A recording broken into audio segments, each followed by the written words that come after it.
pop-up show. It's a pop-up show. It's the pop-up show. Pop, pop, pop. It's the pop-up show. Pop, pop, pop show. It's the pop-up show. Something's happening, something going on. TTNL back live to get it on. $7 a month, don't need a coupon. We worldwide, the flags wave.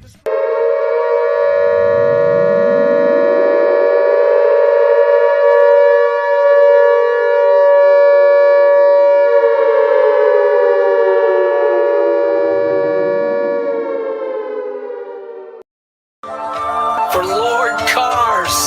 Hear ye. Man to the people. You know it's Cars Keys. Let's get it started up. Give me the car keys. Lakeshore Drive. Blog boys drive away with our takes like car thieves. Break down, we study tape and thrive. Analytical preparation, that's what cars is given. Cars don't discriminate, teaching the men and women.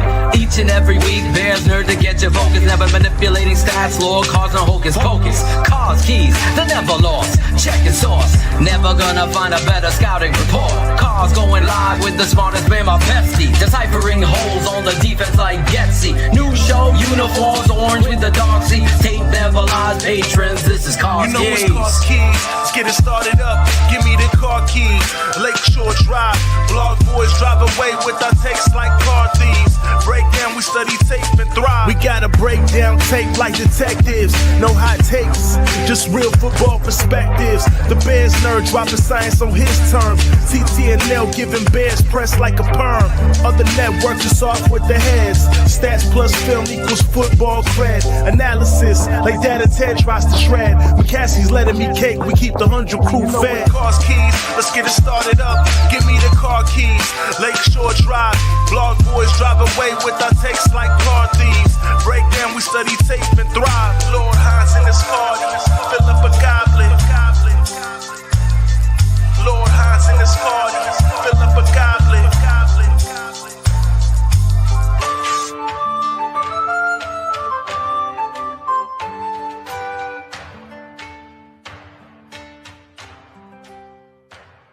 I love balls. Not us. We love Cars Keys. We're back. We had to pull the okey doke. I had to send out a APB to wake my man up, get him out of bed, get him ready for the show. He fucked up that time. Got to give him some love, though. Let's get our guy out here.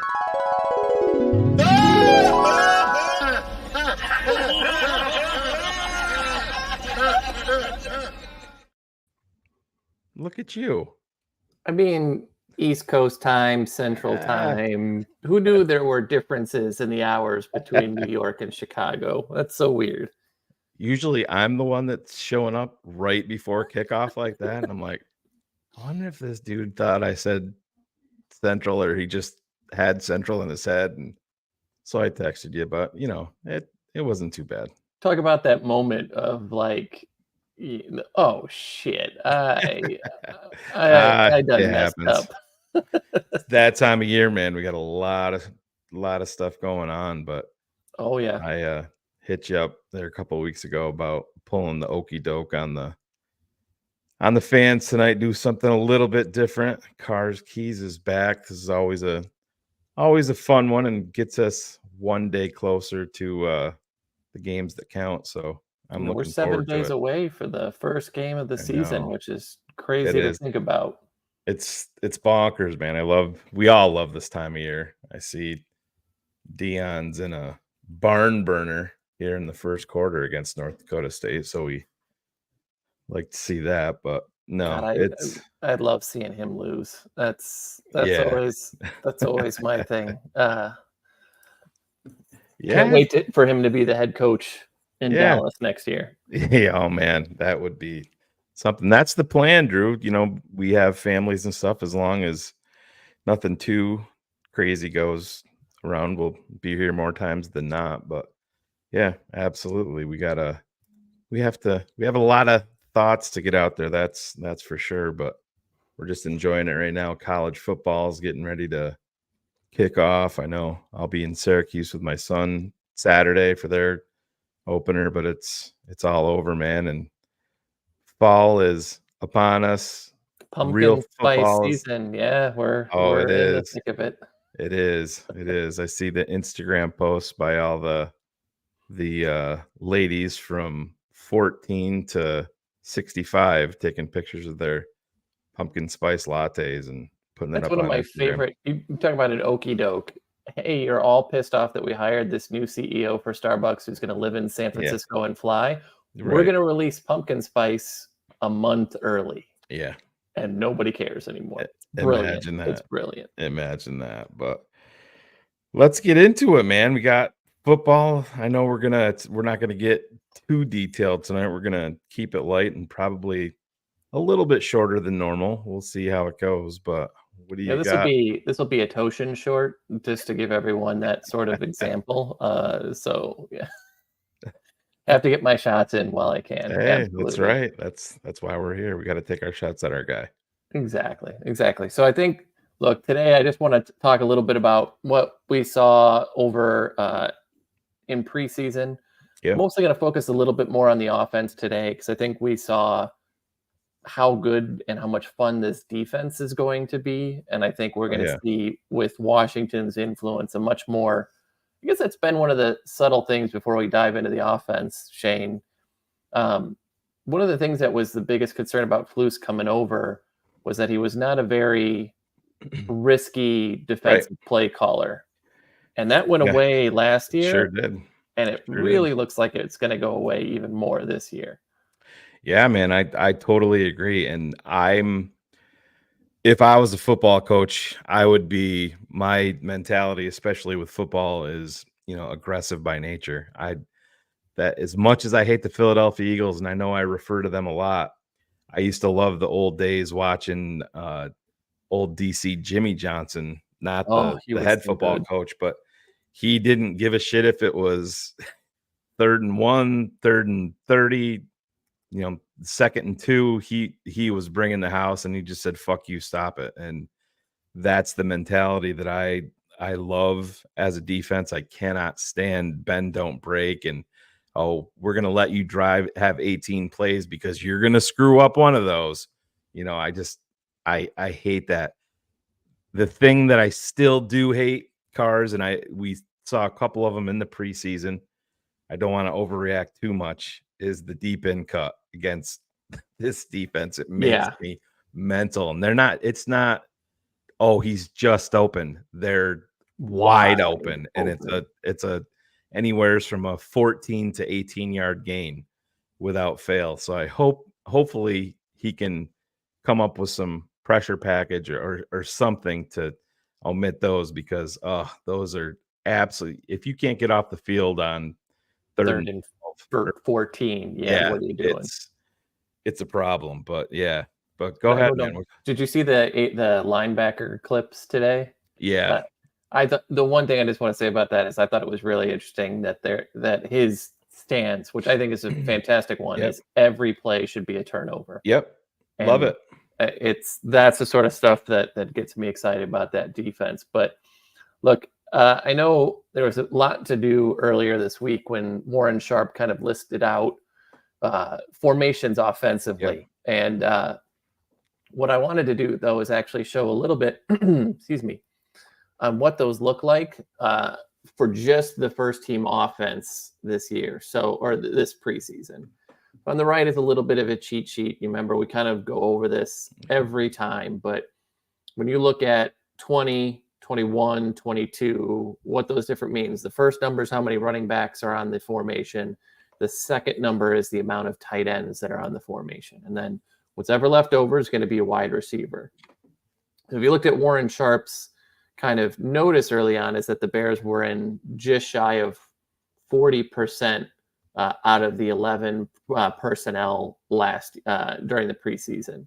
But you'll notice it's a bit higher with the first team offense. Yep. So what I really take from this though is the usage of 20, dual running back sets shows you. I think we had that big question about Kari Blasingame and how important he was going to be. He looks like that's going to be a very important use. And then out of that multiple tight end sets, I think, that was interesting to see. He's going to run a heavy dose of 12. But if you look at those kind of plays where you see a number of 21, so that's a running back and Kari, and then it's Gerald and Cole, that's a really good kind of breakdown. And one of the things that most of us as Bear fans have complained about for years has been kind of, with Matt Nagy, we were an 11 team all the time. And even though we were terrible at it, we didn't make things happen. So I thought that was interesting. The other things I just wanted to kind of to look at very early on is, we were a pretty decent mix of shotgun and under center. So there was a good mix up there. I didn't get time to get into, but there was a lot of play action. There was a lot of motion. So the window dressings were a lot nicer as well. And so we saw kind of a good mix there and back. And then I don't read anything into this pass run, although for most good offenses, you are at about a 60% pass, 40% run rate. But it was just interesting to see with that grouping, right? That's the way that broke down. So I'm very encouraged by the use of different personnel this preseason by him. Encouraged by the use of different personnel. How encouraging is it that we actually have legitimate personnel? I still am having a hard time grasping that whole situation, Cars, because I said you can sit here and you talk about the wide receivers, and then you're like, oh yeah, Cole Kmet, another year, a step for him. You hope Gerald Everett turns the switch on, and oh yeah, by the way, DeAndre Swift was a huge part of what we did in the in free agency. That literally the first free agent in the NFL that signed this year. And we're talking about weapons for the Chicago Bears. And oh yeah, by the way, we had the number 1 pick in the draft in Caleb Williams on top of it. And you talk about play action. Where is he going to thrive? Yeah, he's going to have some bumps with that. But he is a kid, Cars. I have the ultimate confidence that when he has a mistake like that, or when he sees something for the first time, it's going to be logged in his head. He's going to figure it out, and he's going to go from there. It's not going to be you open up against the Minnesota Vikings, and on the very first snap, you're folded in half on a guy blitzing that you never felt, you never saw at all in year 3.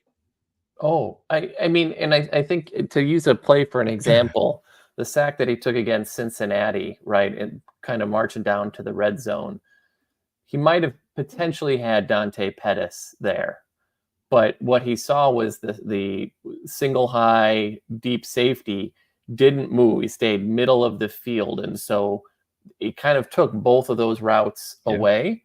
And at first I was like, oh, he's got to throw that. But when you kind of watch and you look, there is going to be that part of, can I make that throw? Right. Is there enough space? If it's not in the end zone, he's probably much more likely to make that throw.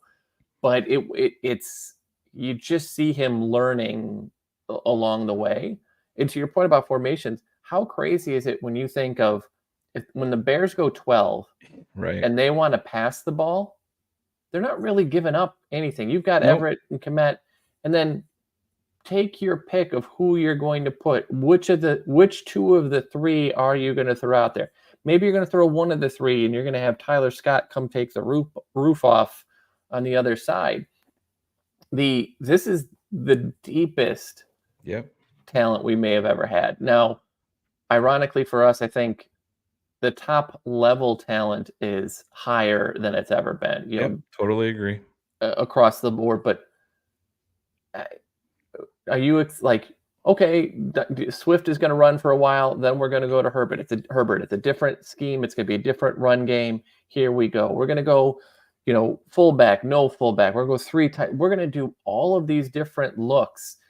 And for once, it really feels like we can be a chameleon. We can on offense. And I'm really excited for that, because it's what the good teams always do. And we've always been on the outside looking in. Like I would give for a little bit of that. And this year it looks like we can have a lot of it.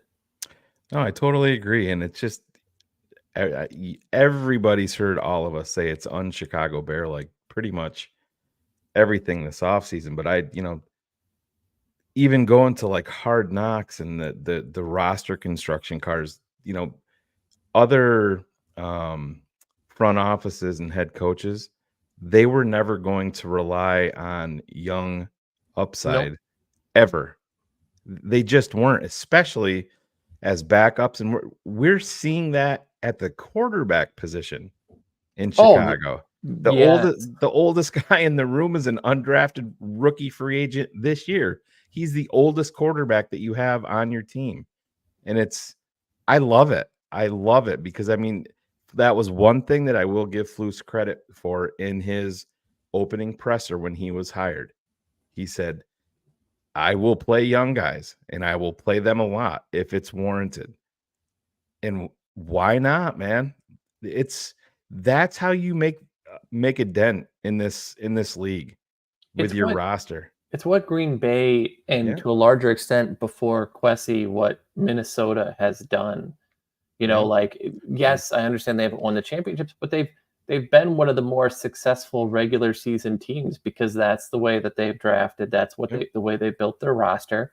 Detroit's turnaround. Yes, you're always going to have a Jared Goff as part of that, but that turnaround for the most part is all from the guys that they built through the draft. Yep.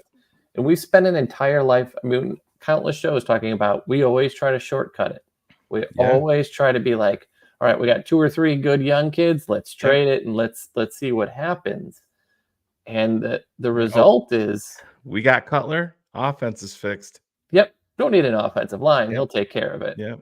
We'll give him he had Johnny Ryan Knox. Clady. Yeah, he had Ryan we'll give Clady, him Johnny Knox in round 5. It's and that's the thing too. And it's even I go up into the front office. I listen to Ian Cunningham talking to Ari there in that interview, and it's, man, I know it's fun to think about getting 2 third-round draft picks if he gets hired someplace, which is going to happen. He's going to go someplace, probably very likely this offseason. But man, I just love the interactions between Ryan Poles and Ian Cunningham and seeing these guys behind the scenes. And I saw up close and personal at the Buffalo game. We were out there a couple hours before kickoff. They were both down on the field. They were, right with each other the entire time, talking about stuff, writing things down. One would be on the phone. He would hand him his phone, talking. And it's what other fans are used to. Big boy football. We're not used to that here. It's we're gonna find Devin Aromashodu and get over the moon excited about a guy because he showed some promise, and then boom, he's gone. It's where did Marcus Robinson in the 4th round and blew up in NFL Europe and came here and had a 1,400-yard season, and then that's it. And it's now we have a nice, long, healthy, young list of guys that can make instant impacts on this roster, man. And I'm so excited about that. Yeah, the only way I can compare it is like growing up, we were one of the last families to get cable television before it had come out. Yeah. And then I get cable and I'm going on my friends like, oh my gosh, this is incredible. And they're all like, yeah, man, this is the standard. We've been doing this for years. And it really feels like, the Bears fans are kind of in that mold where they're like, wait a minute, I don't have to manufacture hope. I don't have to create some scenario where, man, if Devin Aromashodu just does what he does those last 3 games last year, if he does those over 17, we got ourselves a guy. Yeah. We've got 2 proven 1,000-yard receivers. Dontrell Inman had 64 yards in his first game as a Bear. Cars. Let's go. We uncovered somebody, but that's what we were used to. Previous regime was never going to draft Rome at number 9 under this not situation. After trading for they might not have even traded for Keenan Allen. And they wouldn't have drafted Caleb Williams. Cars. They would have traded down. That one I would struggle with. We would see, but I think the rest of it, absolutely. They never would have made the trade 2 years ago.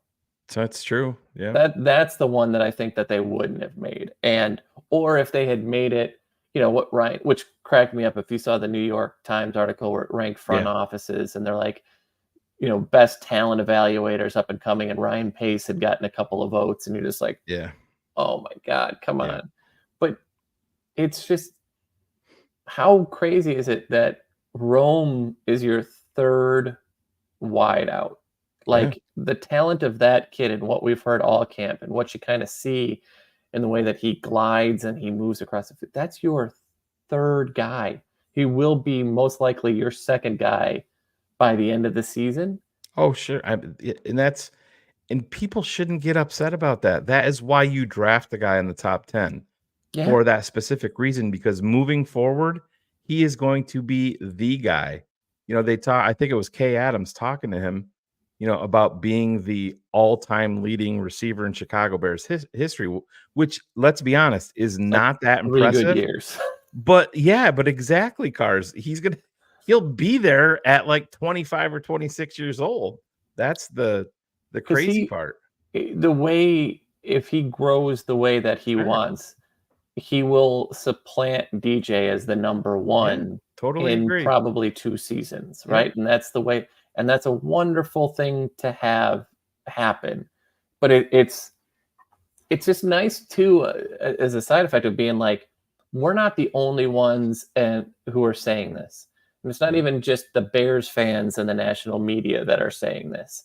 People are saying this all over the place, and it's kind of uncharted territory. Like last year or years ago, people were picking fights with people talking about you're too low on Justin, you're too low on Mitch, and it's not the same. People who are quote unquote low on Caleb are asterisking it, just saying it's just because it's year one. Yeah. That's it. If once he starts to show it, he's going to be good. We just think it's going to be really hard in year one. I don't know what to do sometimes with this as a conversation. We've had Dan Weeder on multiple times, Cars, and you know how it is. And I actually think that I ended up deleting that last time we had the Danny Downer picture in here. But that's the thing. You get excited about a situation, and Bears fans get excited about change. And Dan is the guy that can sit there and kick you in the balls and get you back into a reality check. And people get pissed off because they don't want to hear it, because they want to be excited. They don't exactly want to hear the truth, but you hear it in Dan Weeder's, even you see it in his tweets when he does a spot on the score. You hear it in his voice. When he talked today in that tweet about Caleb Williams, and he said there was a master class in reaction quickness. I cannot emphasize enough how striking that trait has been. It wasn't just today. It's been continued. For him to be there, giddy, you're kind of, it's unsettling. It's unsettling in a way. Yeah, no, I hear you. And we Bears fans, we should all be excited. And there's gonna be Packers fans and Peter Bukowski and all of these people are gonna come out. They're gonna throw shots at Caleb. And you know what? I think for the most part, all Bears fans, the vast majority of them are extremely happy with Caleb. And you know what we should do is react the same fucking way he does.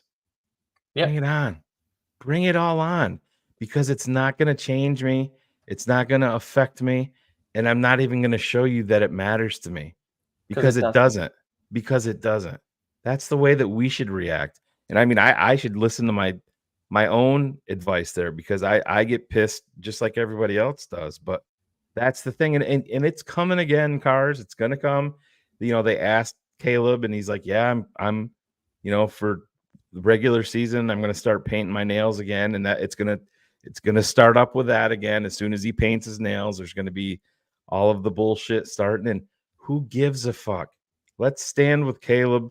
He's our guy. He's going to take us where we want to go. He's got the ultimate confidence, and so should we. It's different. And it's difference between confident and cocky, right? And he walks that line of, Does he get nervous? No, because he knows the work that he puts in. Cockiness would be not putting on the work. That would be the Zach Wilson situation, Sure. right? Or the Johnny Manziel situation. Or it's not the other end where you've got the guy who works so hard and just doesn't have the talent to do it. But like, even if they are not regular season throws, when you look at some of the arm motions, the ability that he has to generate torque to make throws happen, that throw Yep. that wasn't a touchdown to Rome, Yeah. that's a play that we've seen Aaron make Sure. consistently. Yeah. And it's just so encouraging to know that potential is on our side. And I think I'm always a big talker. If you look at a season, you break it into quarters, right? Yeah. That first quarter. Thanks, Lovey. Yeah. You're welcome. You're welcome. Everybody looks at me and they say, yeah, Lovey Smiths look like. But you start slow, it doesn't mean anything. You don't want to start 0-2, but there are a lot of Pittsburgh teams that have started slow and made it to Super Bowls. Not recently, but early on. There are a lot of teams that a slow start doesn't mean anything. You got to peak. Yep. You look at the opposite of that. Your favorite team, the Philadelphia Eagles. They started hot as can be, and then and fell all hell broke apart. loose. So, Green Bay last year started slow, and I think that's going to be kind of that path for the Bears. That there might be a bit of that slow start. Everybody gets comfortable with each other, and then it just settles. Yeah, and goes. Caleb talked about it, and Ryan Poles even talked about it. Early in the season, and I love the blueprint.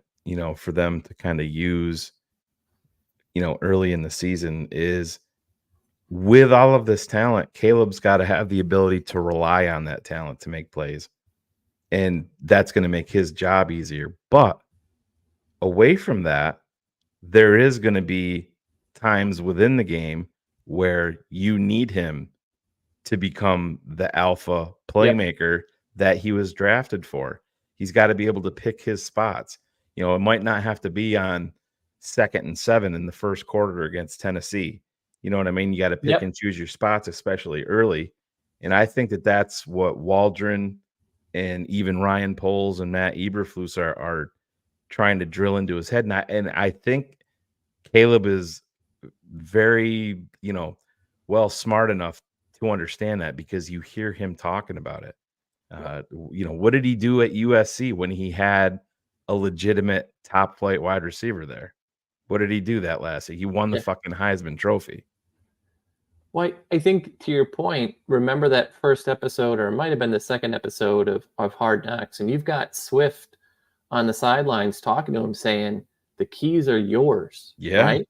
Take this and run this. So if that as well doesn't tell you the confidence that the team has, and if you've got a veteran like him saying, this is yours, you tell us and we're going to do that.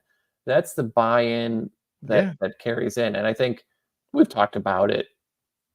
The best part about Hard Knocks is seeing how incredibly close of a team that they all are, and the belief that they have in each other, and the support that they've got for each other. There are no prima donnas in the locker room. And on the offensive side, if you had a Brandon Marshall who's a lot more toxic of a prime receiver, that's going to be an issue.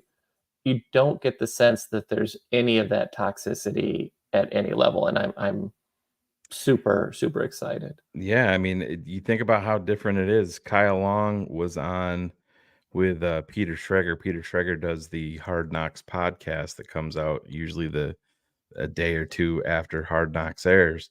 He had Kyle Long on, and he was talking about the year that he was in the huddle, with Jay Cutler, with Brandon Marshall, and Martellus Bennett. And he's like, here I am.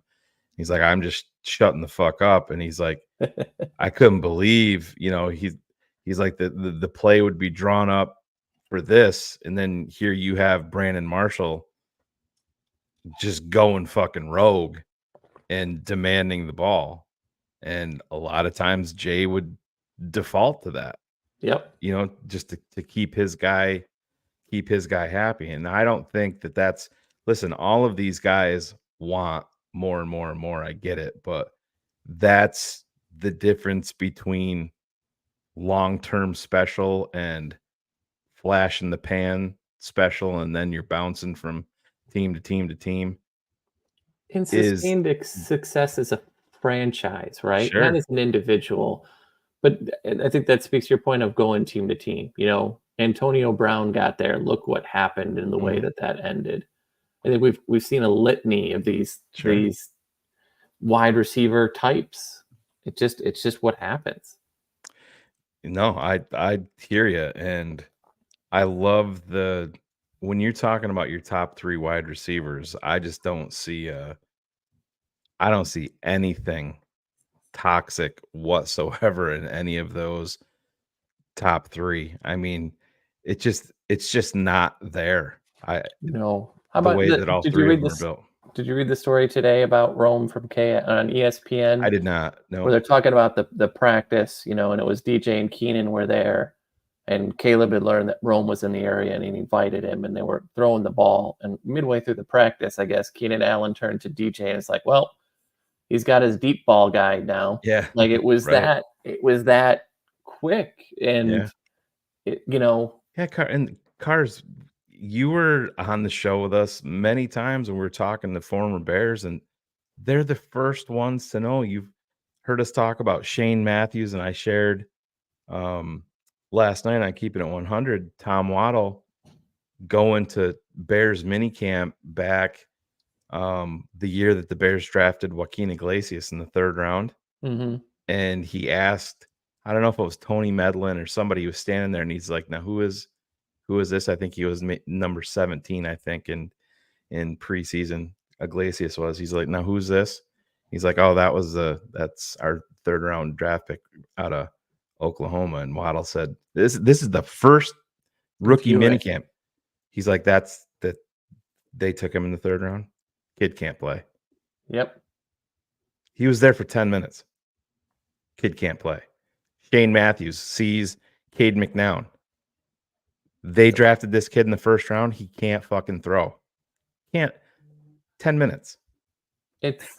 It's incredible. You know, we look back to the Adam Shaheen year, and all the players were Yeah. ranting and raving about Tariq Cohen, and everybody kept going. You know, well, what about Adam Shaheen? And they're like, well, Tariq, Yeah. Tariq. Like Right. Exactly. they know, and I think again, you see it shows up all over Hard Knocks too, right? Like even the defensive players when he makes a play, they're like, man, Yeah. how did he do that?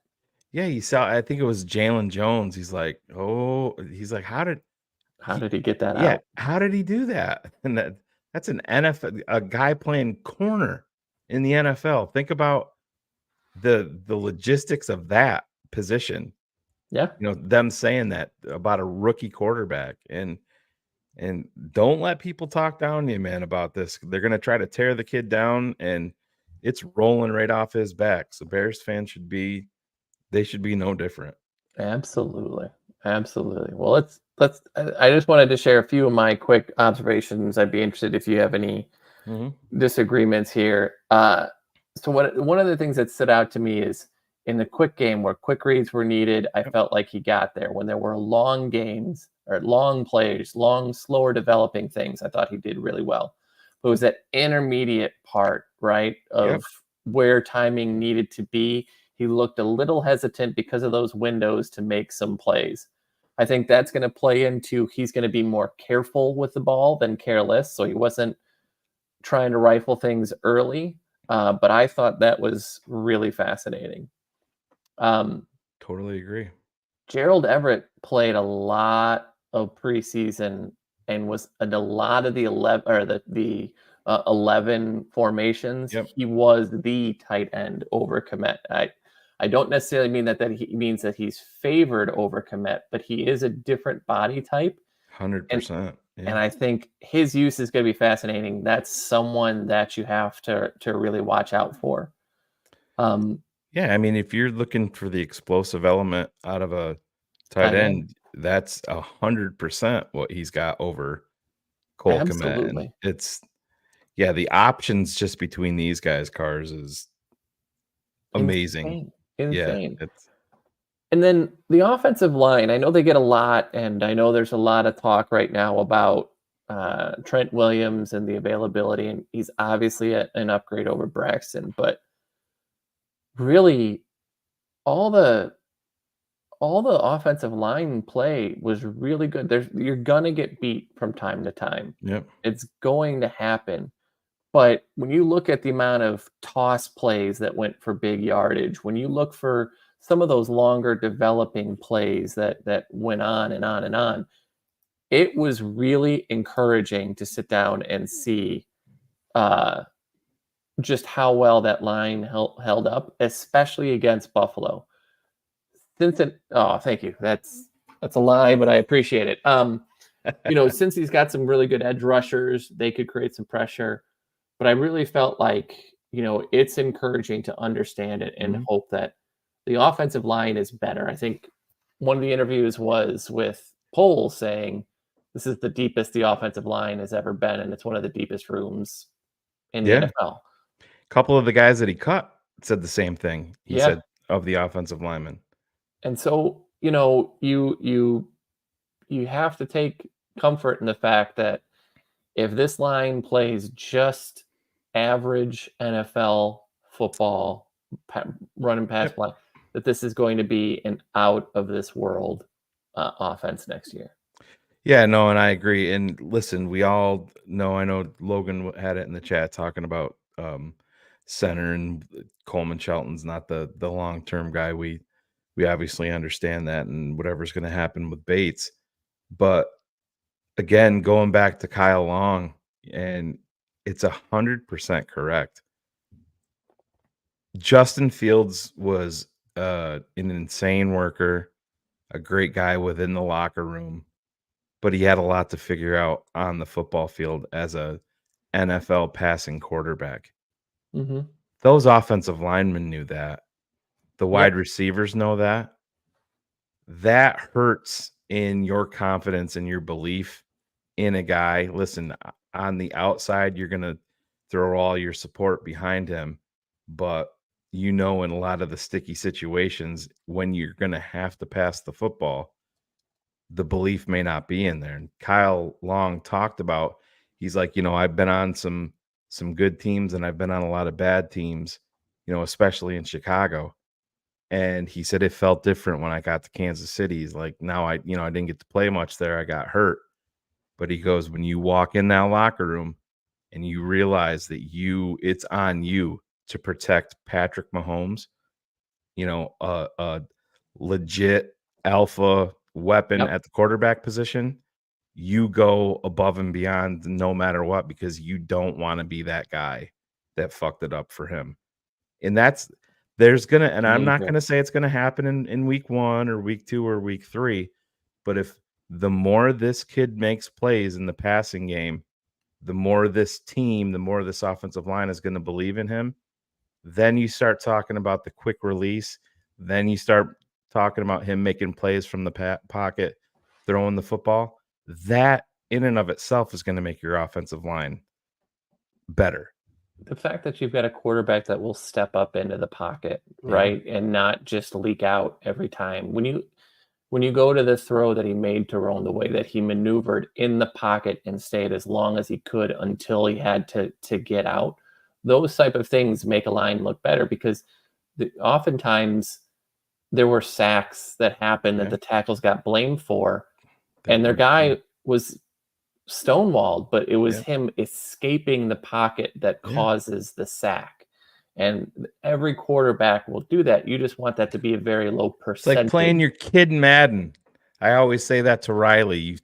You play it, young kid in Madden, and they go straight backwards with their quarterback. It's not a 3 or 5 or a 7-step drop. It's a 12, 14, 18. And I'm like, why am I getting sacked all the time? Well, that's why there. It's called a pocket. You have to stay in there. That's the entire thing. And that it's no different in regular football. Oh, it really isn't. And for that to happen, that's going to help them all look better. Yeah. And so I think that's the thing that gets you excited. I understand Coleman Shelton, but I really feel like he's played decent. Like he's a definite upgrade, a significant upgrade over what we've had prior. Sure, there's a long way to go still, Sure. but just being an average center, just being Yeah. average at every position across is really good. And you know, it's exciting. You know, I still hold hope out for Braxton's continued growth. I thought he handled bull rushing a lot better this preseason. Doesn't mean that he doesn't have more room to go, but he looked like it. But hey, you know, if he just plays at a really good level, it's good enough to go win. Look at the tackle Right. play that Kansas City got last year, Sure. and they Yeah, and still were it's all able to going to win. come down to what's available to them. You know what I mean? Braxton is going to be in line with a lot of those guys. If there's a guy that you're like, oh shit, that's a dog at the left tackle position, you're not going to say, well, we have Braxton Jones. You're gonna draft that guy, and it is what it is. But then at the end of the day, you also have Braxton Jones there, who you think you can live with and survive with, and get the job done. So I Until don't. Quran is ready, Yep. and I still think that's Yep. the clock there because it's very telling that he is the Yep. backup left tackle. Sure. That tells you everything what their expectations for his ceiling is, Yep. and I will believe that, you know, and I will definitely Yeah. buy into that. And I don't want to spoil it, but you TTNL fans will be getting a interview with Karan's college coach. And all I'm going to say is, if you're excited about him now, wait until you hear some of the things his college coach has to say about him in terms of not just things off the field, but just the abilities. And, that obviously the injury really hindered him. But he thinks that even giving him the ability to watch and rehab and Yep. fix up the mental part of the game is going to be a huge benefit to him. So, yeah, man, it's very, very interesting times. Potentially the Bears could have Darnell Wright and Karan Amagaji on the bookends next year. Isn't that crazy? And who knows? I mean, depending on what happens with Tevin, if he hits and stays healthy, they're going to pay him. Or you may have a completely revamped interior offensive line in 2025, depending on how the things work out. I mean, yeah, whether it's going to be the continued development of Bill Murray, whether it's going to be, which again, I think is another encouraging thing, that they continue to make moves, right? They continue to add different players. Mhm. And there's a whole lot that's sat down and made about, Velus Jones making this team, and not enough talked about the fact that Bill Murray made this team over Jatiri Carter, right? And things like that. So I think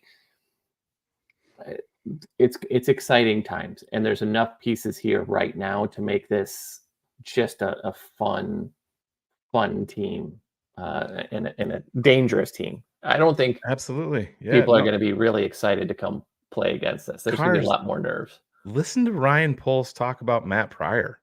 Yeah, I mean, and this is a dude that they're going to be counting in multiple positions along the line, and that's the biggest thing, is the positional versatility. And Karan even factors into that, because there's a lot of people that think that he could be a top flight offensive guard. Who was the comp that was in the Athletic? Somebody was talking about it.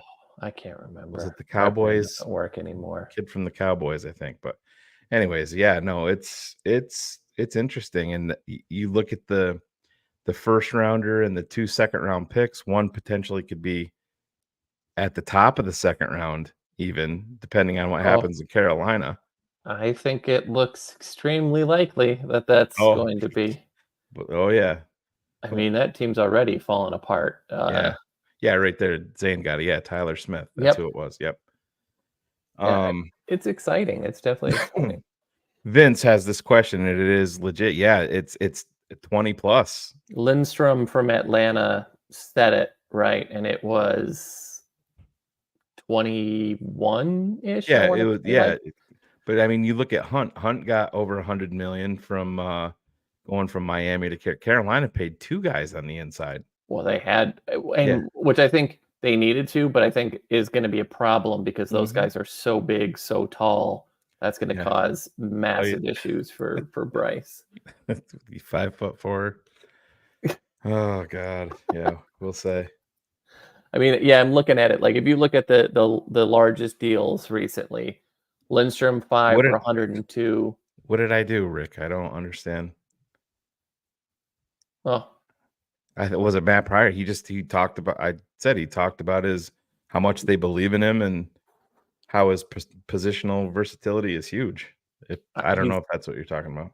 5 or 6. I mean, like he's your backup and primary backup at every position, probably other than center at this point. Yeah, totally agree. But when you look at it, Lindstrom is making about 20.5. It's 20 for Robert Hunt. Landon Dickerson is 21. Quentin Nelson is still 20 million a year. And then it falls a little bit after that, like Zach Barton and Quinn and Elton are all around 17, 18. Yeah, so, I mean that, and you know that's what there's no way in hell I'm paying Tevin Jenkins that, but that's that's going to be where he's shooting for, and that I'll be 100% honest. They told Tevin Jenkins to come back to him after the bye week. They're not going to give him an extension after the bye week either, unless he. I think you're right. I think they'll know more of the parameters. Sure, but a lot of it with him is he's injured. Health. Yeah. If he's injured and they come back to him at the bye week, I think they kind of be like, look, we're just not going to get something done. We'll see in the off season. Yeah. And we'll have you negotiate and you can bring it back to us and we'll do that. Yeah. The whole thing about, I know it's one of Phil's favorite mocking quotes, right? The best ability is availability. But right. When it comes to paying somebody $20+ million a year or $18+ million a year, yeah, nobody's going to do that just based on that. Look at what happened with Miami, right? They signed Armstead. He stayed healthy. They looked great. Then he fell apart, and that offense looked even worse. That's what everybody's is going to be worried about. No, I totally understand, and Ryan Cox has it right there. You massively overpay to get him to sign with that team, and it's 100% the truth. And it's just it's not the right pathway. I mean, I'm not going to complain. Shortcut. Yeah, it's the old Chicago Bears is who it is. That's those are the things that we did. It's an inexperienced general manager who's the only one that would take the job, because anybody with any sort of and that's no shot against Dan Morgan. But Dan Morgan was not going to get offers from anywhere else. He was not interviewing anywhere else to be a general manager until everybody else was like, hell no, I'm not working for Tepper.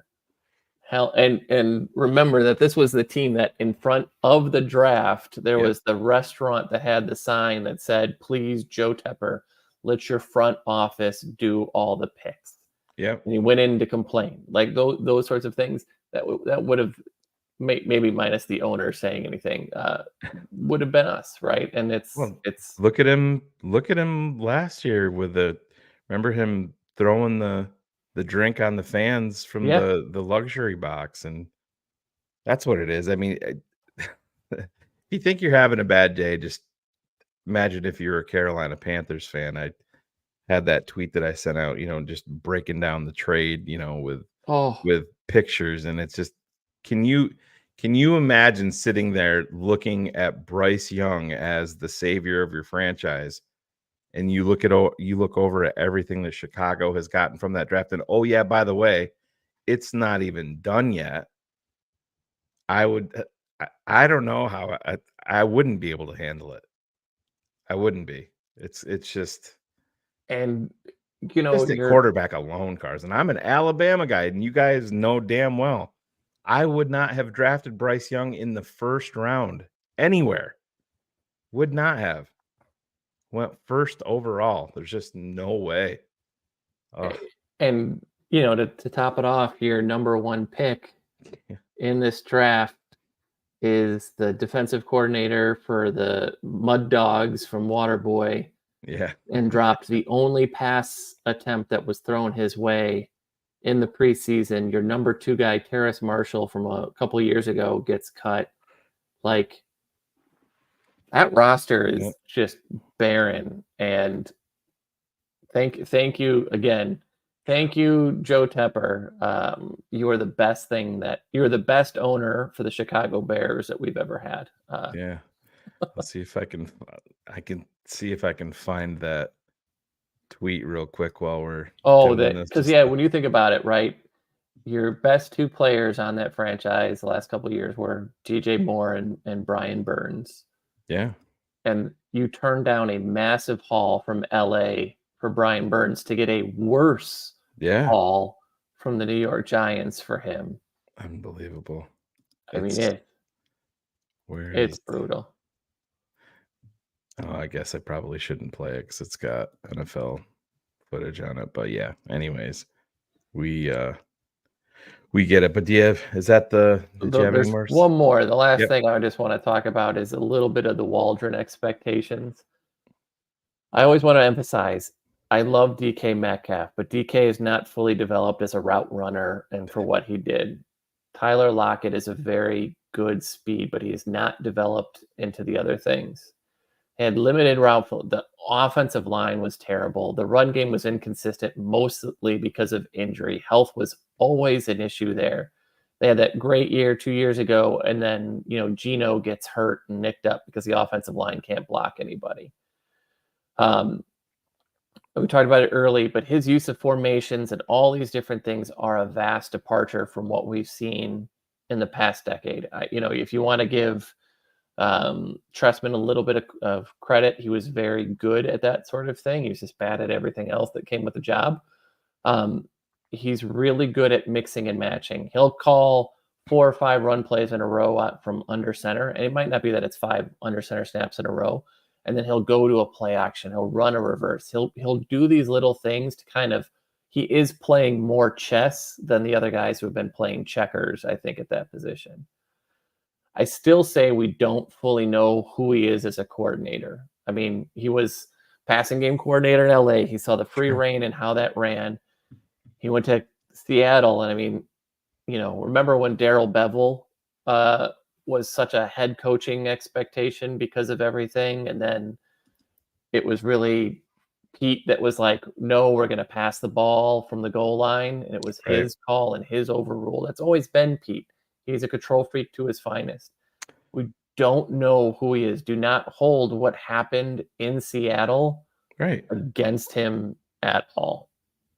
Yeah, absolutely. And I know Vince had a question here asking, you know, about Reich and yes, Stroud. Yeah, it is true. And I will share this, and I know it's been out there, but this kind of tells you, this is what I never understand with the NFL. And I know these guys have all of this money, and if you're an owner, you can do as you please. But if you essentially go rogue, it rarely, if ever, is going to work out. So when the Carolina Panthers and their entire staff went to Tuscaloosa to meet with Nick Saban to talk about Bryce Young, this is what happened. The entire staff went. Mm-hmm. They got to Saban's office, and under those circumstances, obviously the entire staff's not going to go in, but it's going to be, you know, the owner, you would think, the GM, you would think, the head coach, maybe the OC, maybe the quarterback's coach. What happened was everybody got up to walk in. Everybody was invited in. David Tepper went through the door first, and David Tepper closed the door in front of everybody else. And he was in there alone with Nick Saban. Let that sink in. Terrible. And you gotta remember, the reason we know this is that Reich is a guy who likes bigger quarterbacks. He's not someone who wants a little guy, and it would have come down to either CJ or Richardson being the more prototypical type of quarterback that he wants. Yeah. Nobody wanted that. And you kind of saw it after it happened, where Frank was just like super excited, and then all the air got sucked out of the room Right. really quickly when that happened.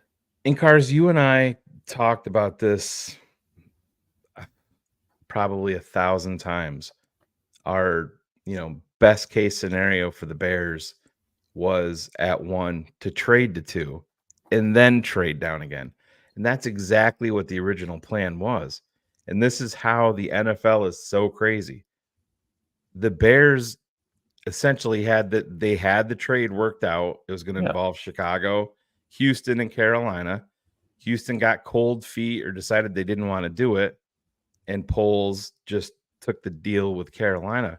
If Houston went to 1 under that scenario, which was originally the plan, they were drafting Bryce Young over CJ Stroud. They weren't taking Stroud. Carolina was going to trade from 9 to 2 with Chicago, and they were going to draft CJ Stroud because that's who Frank Reich wanted. It didn't work out that way. It's amazing how groupthink always takes over the NFL draft, and every year we're just kind of like, how? Let's use we were joking about it the other day. In that draft, how many people were telling us that we should draft Miles Murphy? Miles Murphy's the guy. Yeah. Miles Murphy. He's a third string defensive end for the Bengals right now. Not even like third string. And it showed on his tape, Cars. It showed over, but everybody talks about intangibles and these. Yeah. Well, yeah. There are such a thing as intangibles, but for most of the time when a player is skyrocketing way above what his stats mean, intangibles mean I like this trait. Right. And the trait 9 times out of 10, it seems, does not translate to the pros. And it's always funny to see that, right? Like, you love the intangible. Bryce Young's a great leader. He's a hell of a collegiate football player. Got great kid, smart beat kid. around, right? Like, kept popping up, fought through a whole lot. That doesn't mean that you're going to be able to do it at this size. And he's not even as big as Kyler Murray, and Kyler struggles with the size, right? Right. And then you think about the elements in Chicago with the wind, with the inconsistent weather, and the just the general elements. But so but Vince, this is the point.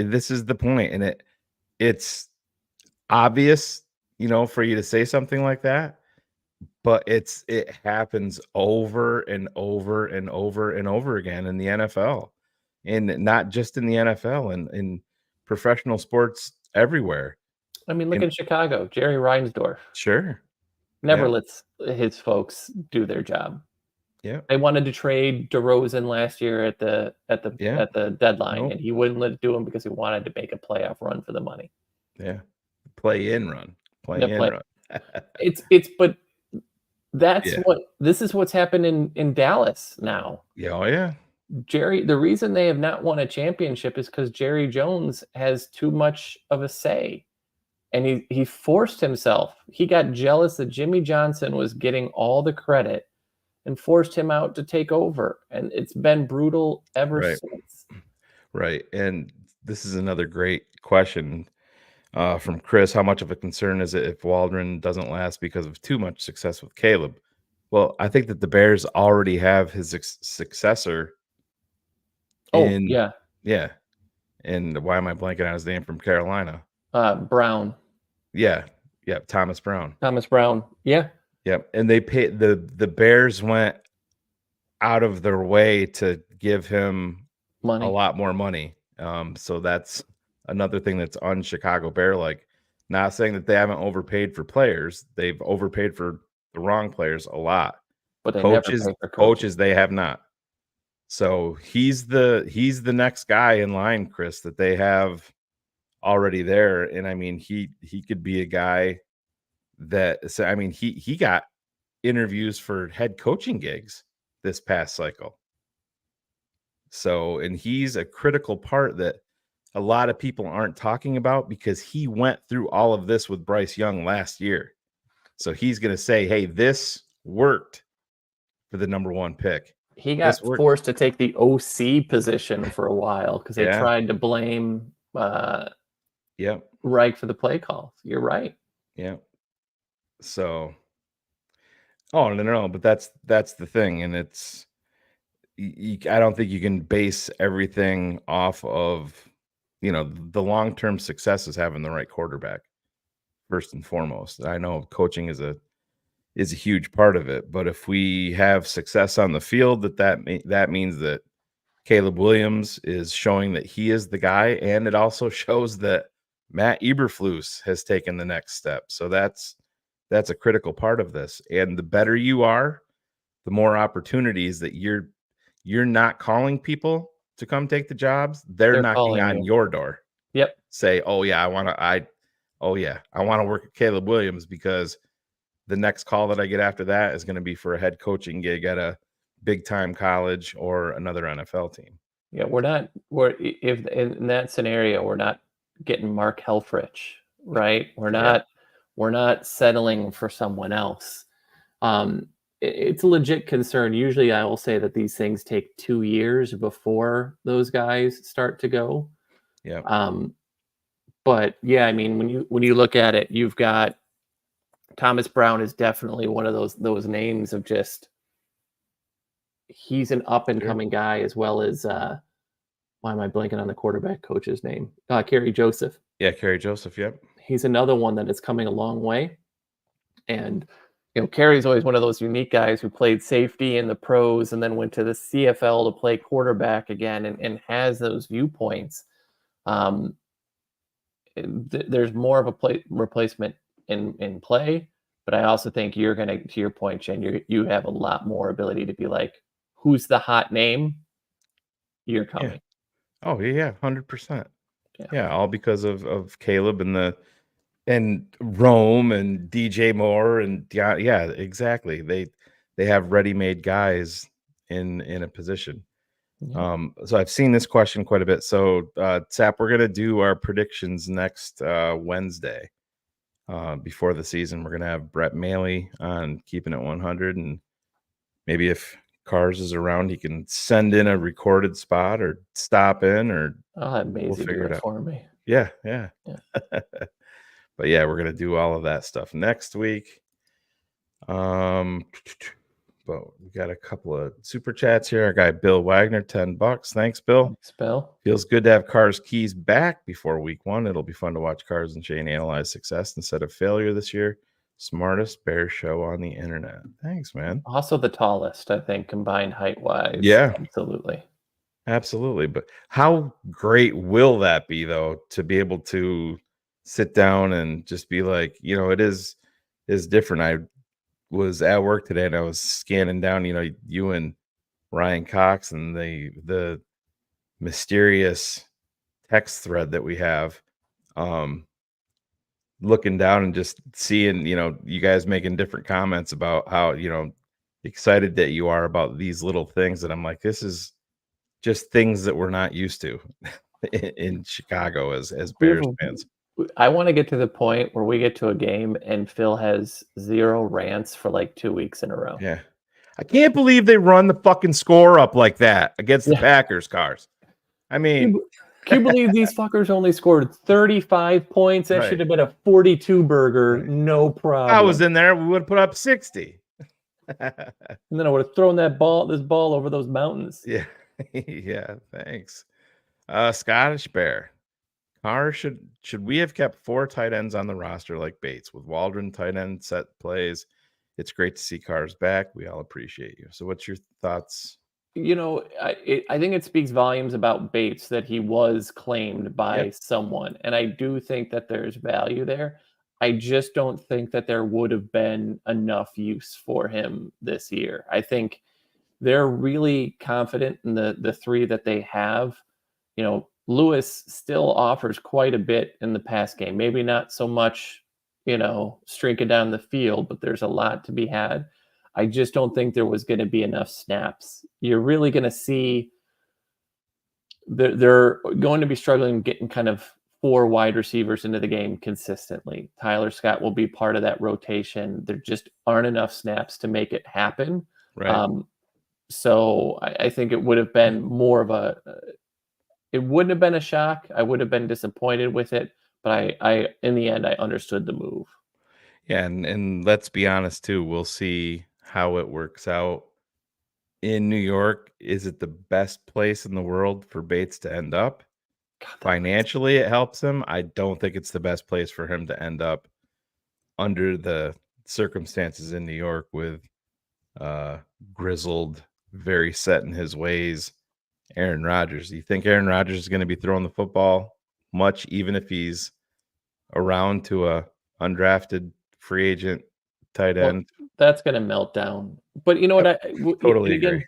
Shane, what I love about this is like people can say like, "Oh, we should have kept a 4th tight end." They're not necessarily wrong. But how Right. cool is it to be sitting here and arguing about a 4th tight end versus a Fourth- fourth running back yeah, instead of fourth the running back, yeah. second string? The fifth defensive end. Yeah, exactly. But and Logan, this is the point, and I totally understand it, and it's valid, but I don't think you can overlook when they ask Tyson Bagent who the most important player in the locker room is. He didn't say Caleb Williams. He didn't name DJ Moore. He didn't name Montez Sweat. He said, "Oh, it's not even close. It's Mercedes Lewis. He is the most important player in our locker room." Yeah. That's the only reason he's here, is I for mean, that reason. he's incredible. Like everything you read about his work ethic. Like, why did you come back and play when you're in your 40s? It's like, because I wanted to, right? It still means something to me. It's important to me. And so it's really, again, I don't disagree with people saying we should have, but it's really nice to sit down and have that be the discussion as opposed to who's our second quarterback or any of those Right. other things. Yeah, and exactly, Ciro. That's the other thing. You know, you got Carlson on the practice squad, and let's be honest, all of the Bears tight ends that they had this preseason are Sweeney. guys. Yeah, Sweeney even. They showed a lot of promise, but I hated losing Bates. I'm being just honest. I also wouldn't be shocked to see Bates become available once again within the first 4 or 5 weeks of the season. But he also could be Jesper Horsted 2.0 again, right? Like there's a reason that you go so heavy 12 formation into when you're third string versus third string, because linebackers and corners want, for most teams outside of our own, surprisingly, are really weak in those positions. And so it's a lot easier to stand out as a tight end or wide receiver against those. And so again, there's something there. I'm not trying to take away from the talent, but sometimes, we get super excited and it's like, yep, that's third string, fourth string, fifth string. Yeah, I hear you. You got I know we're through all of our stuff. We're a little bit over an hour here, but do you have anything else that you want to get out there and share with the masses? So yeah. The last, actually, I just want to say like this. Yeah, I mean, they have 2 developmental. Rome and Tyler are. But how crazy is it that we're like, man, the depth drops after fast after the top 3. 2 of those are career 1,000-yard a season wideouts. Sure. And the other is a top 10 rookie who most people still don't understand how he got to lasted to the 9th overall pick. So yeah, it definitely falls off. But if you're the New York Giants, it falls off after Malik Neighbors. If you're the Carolina Panthers, it falls off after Thielen. If you're, if you're the Detroit Lions, I like some of their players, but you're after St. Brown, that falls off tremendously. Yeah. So yeah, absolutely. Absolutely, it's important, but it's different. I do want to answer this question because it's HL and I love HL, but Dion, to me, when you start doing stuff like comparing yourself to Jesus and you start talking about, when you start blackballing reporters who are reporting on a kid who got arrested for beating up his girlfriend, and you say they no longer can answer these questions, and you keep referring to yourself as a very Christian man, and then listen to the way that he cut all those kids in Colorado and how he talked to people and how he treated people. He doesn't act like it. He wants the spotlight, but he doesn't want any of the negatives that go along with it. And I just feel like I used to love him as a player, but as a coach right now, it's too much of a front runner's vibe for me. Just wait until the draft comes around. I think you're going to be hearing a lot from old Mr. Dion with Shador and Travis Hunter, where he thinks he's going to be able to dictate what teams they play for. And yeah, we'll see. We talked about it, but Shador is everything that people said this offseason that Caleb was. Oh yeah. No, I'm glad I don't need a quarterback. That's all I'm going to say. And doesn't mean that he won't be good, but if you talk about, when you read about the stuff that's going on in that locker room, it's not good, I guess is the nicest way to say it. Yeah, and just real quick, just to I know people are bringing up, having some extra, developing wide receivers. Colin Johnson is on the practice squad, a guy that's shown some promise that obviously has been having an issue staying healthy.